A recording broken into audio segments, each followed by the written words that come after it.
So guys, while we were in Guyana, we went out one night and came back home, and we found this little guy underneath my aunt's stairs.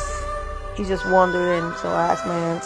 My aunt says somebody probably threw him away, and he wanders in. Look at his ears.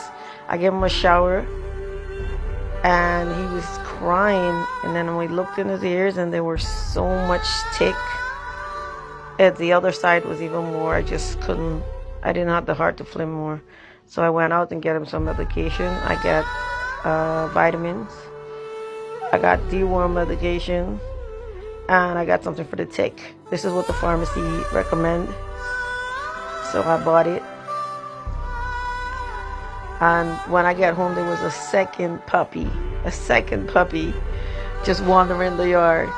So I'm like, what am I going to do with two puppy? But I have the medication already. So I said, you know what? I don't live here, but I'm going to give them a fighting chance.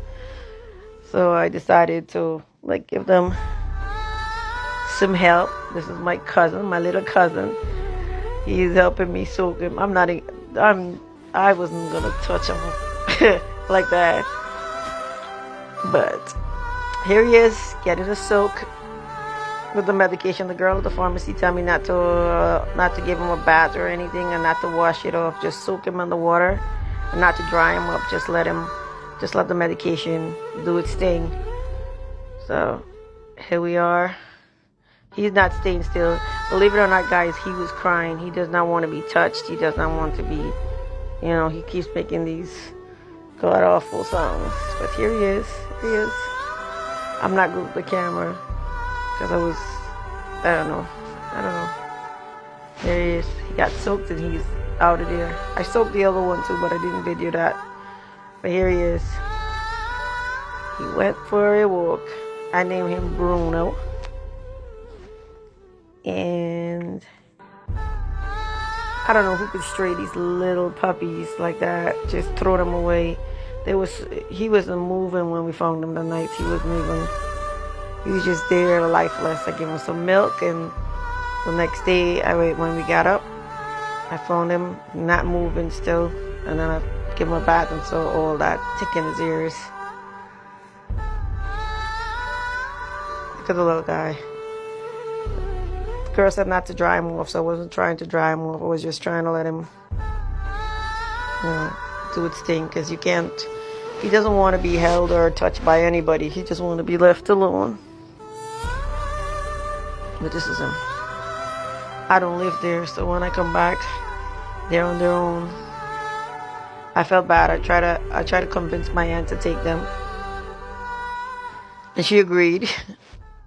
Eventually, here he is, rolling up.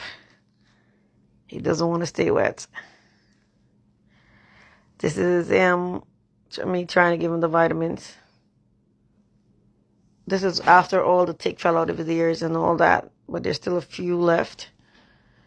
But he had deep holes in his ears. I just didn't focus on it too well because I didn't have a gloves to touch him like that. But I try to get up hold of. There's still tick on his skin. I throw away my hairspray that I had, and I mixed the medication in there in the spray bottle to try to spray the rest of the tick that was on them throughout the day, trying to but once all of the tick fell out, this is how they were when most of it is gone. They were moving around. They ate, and they were here they are. Funny enough, there was a third one that we found just wandering the yard, but he was so weak I couldn't do nothing for him. He died. I felt so bad. So it was 3 puppies, and then there were 2. And my sister actually named the second one Diamond. So I named one Bruno and one is Diamond. But this is them the same very day moving around. Just